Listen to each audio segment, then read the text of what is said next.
Hello, my dear students.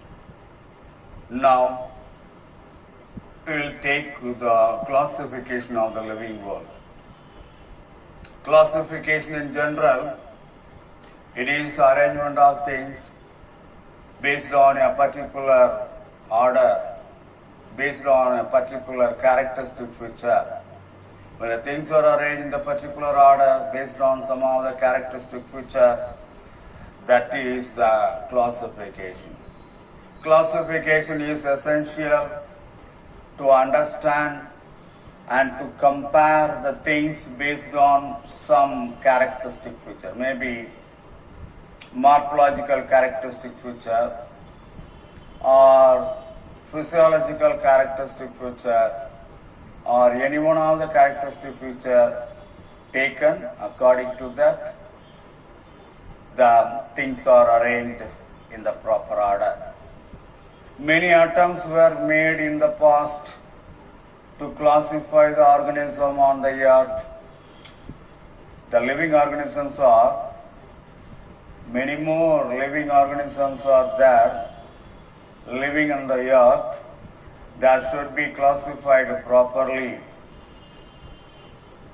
In order to study in detail, in order to understand the things, in order to carry out research work, the living organism should be classified properly.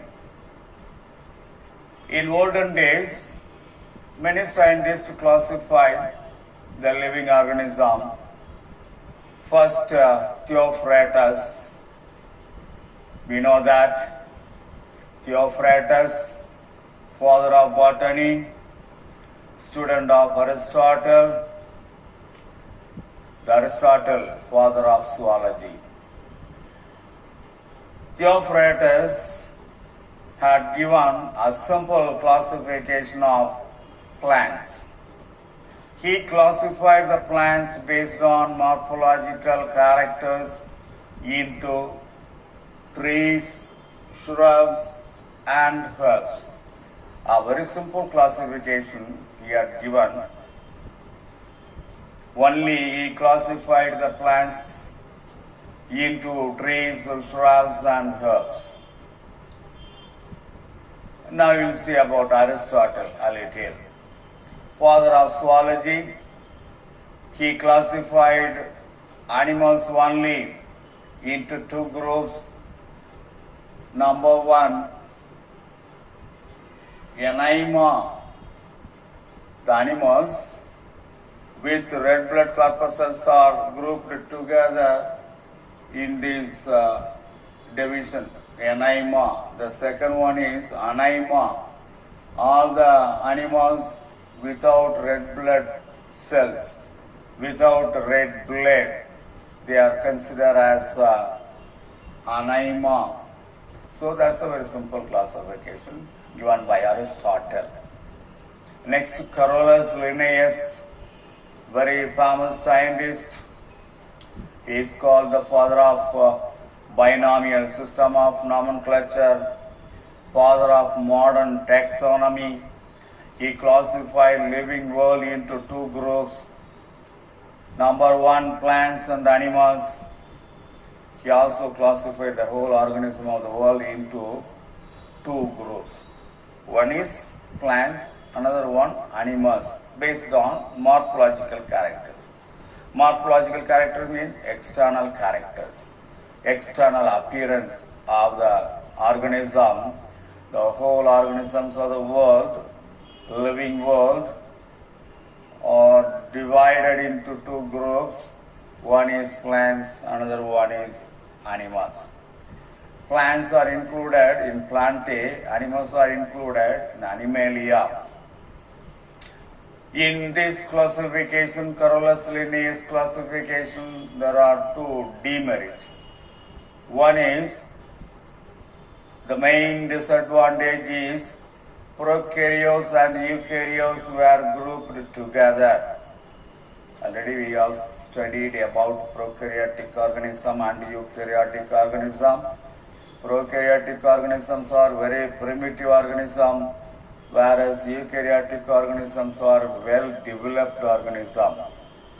In prokaryotic organism, no well-developed nucleus, no enveloped cytoplasmic organelle. Most of the cytoplasmic organelles will be absent. Whereas in the case of eukaryotic organism, well-developed nucleus present, and also most of the cytoplasmic organelles are present. And here in the case of Carolus Linnaeus system of classification, the prokaryotes and eukaryotes were grouped together. That is the first disadvantage. Second disadvantage is fungi were placed along with photosynthetic plants. Fungi are heterotrophic organisms. The heterotrophic organisms were placed along with autotrophic organisms. That means all the photosynthetic plants. All the photosynthetic plants are included under fungi, or the fungi are included under photosynthetic plants, mingled with photosynthetic plants.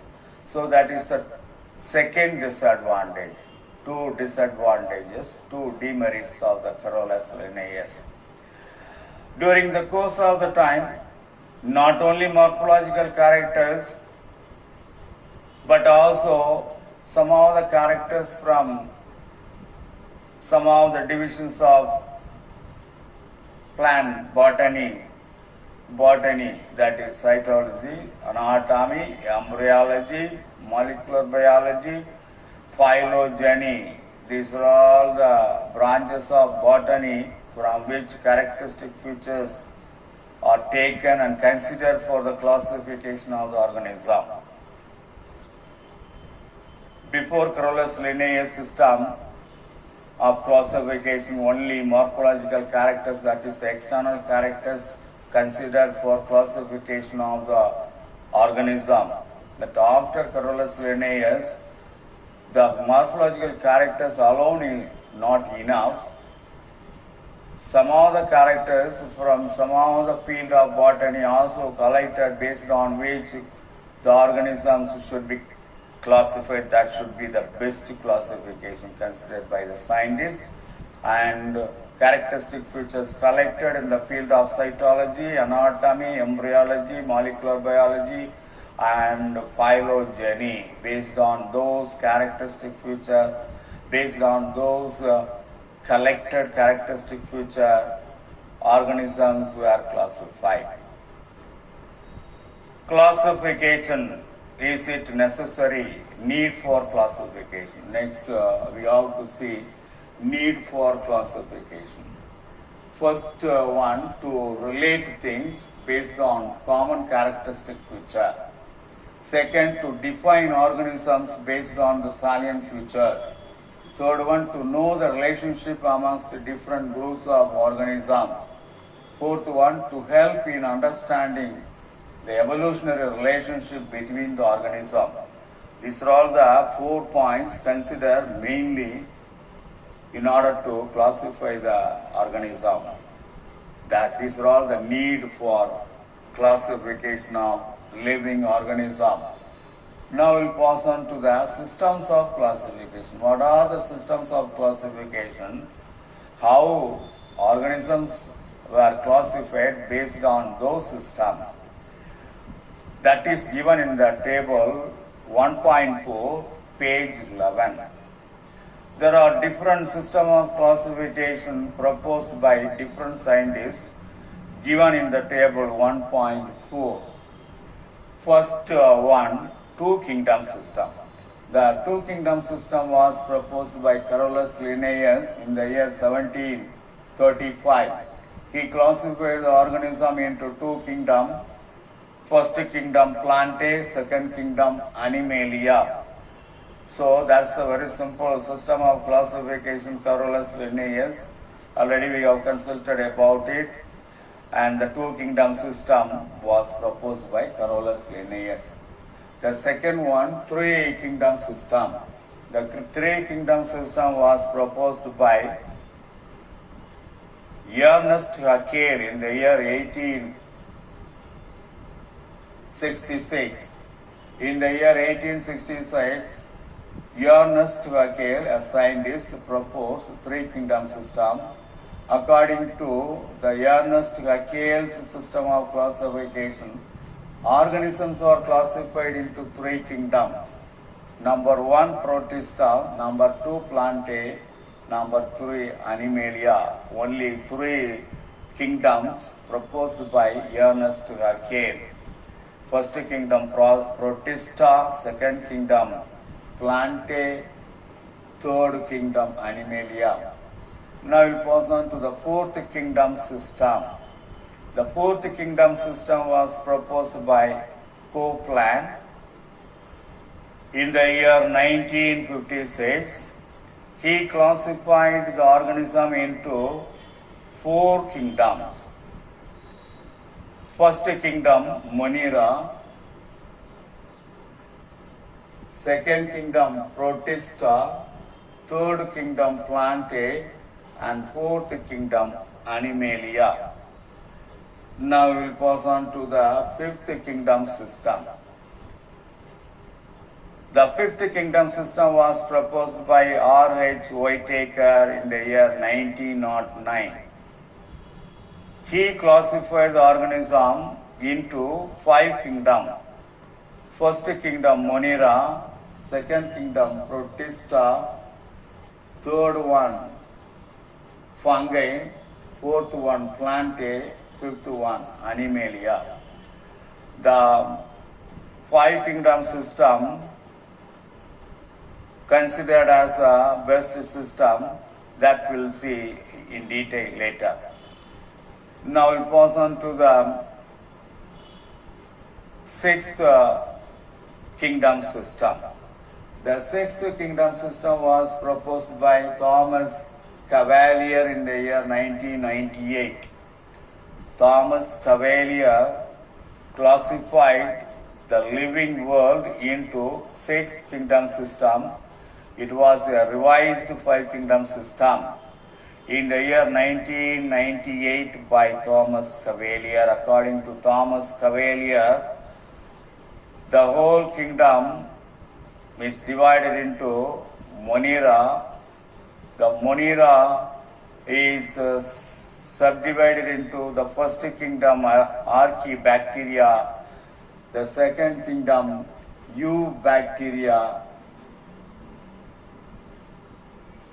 third kingdom Protista, fourth one Fungi, fifth one Plantae, sixth one Animalia. 1, 2, 3, 4, 5, 6. So it is considered as a six kingdom system. Now we'll pass on to the seven kingdom system. Recently, Ruggiero et al. In the year 2015, very recently, proposed a seven kingdom system of classification. It is a practical extension of Thomas Cavalier's six kingdom scheme. According to this system of classification, there are two super kingdoms. Number one, prokaryota. Number two, eukaryota. According to the six kingdom system of Ruggiero et al. In the year 2015, there are two super kingdom was given. The first super kingdom prokaryota, second super kingdom eukaryota. The first super kingdom prokaryota further subdivided into first kingdom Archaebacteria and second kingdom Eubacteria. The second super kingdom Eubacteria or eukaryota, not Eubacteria, eukaryota, prokaryota and eukaryota are the two super kingdom classified by Ruggiero et al. In the year 2015. First kingdom, super kingdom prokaryota, second super kingdom eukaryota. The eukaryota further subdivided into five kingdoms. These two, first two kingdom, third kingdom Protozoa, fourth kingdom Promista, fifth one Fungi, sixth one Plantae, and seventh one Animalia. So these are all the 7 kingdom system classified by Ruggiero et al. In the year 2015. According to this system, Chromista is a new kingdom erected. This Chromista is new one. The other kingdoms were proposed by, were dealt with other authors. The Chromista is a new kingdom, was erected by Ruggiero. The Chromista includes all algae which contain chlorophyll A and C. What are the algae which contain chlorophyll A and C? All are included under Chromista. And also various colorless forms are also classified, closely related to them in this system. Diatoms, brown algae, cryptomonads, and oomycetes were placed under this kingdom.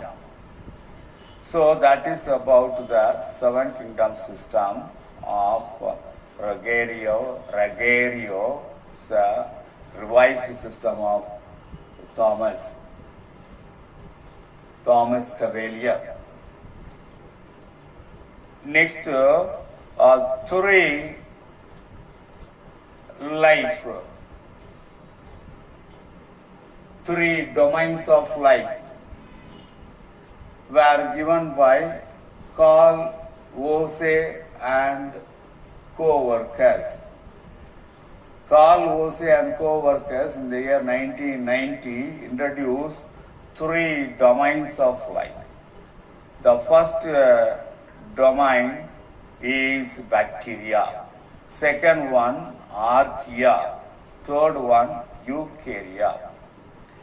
Based on the differences in the rRNA nucleotide sequences and lipid structure of the cell membrane, Carl Woese and co-workers introduced 3 system of life, 3 domains of life. They are bacteria, archaea, eukarya. So these divisions are carried out, 3 domains of life are formed due to the differences in the RNA nucleotide sequences and lipid structure of the cell membrane. So that is the things given under 3 domains life of Carl Woese and co-workers. In the book, page number 12, do you know is given. Red tide is caused by toxic bloom of dinoflagellates like Gymnodium breve and Garnilex tomarensis. Garnilex tomarensis. The major red tide incident in the west coast of Florida in the year 1982 killed hundreds and thousands of fishes. So that is the very pathetic information given in the page number 12. So that is about some of the classification of the living world.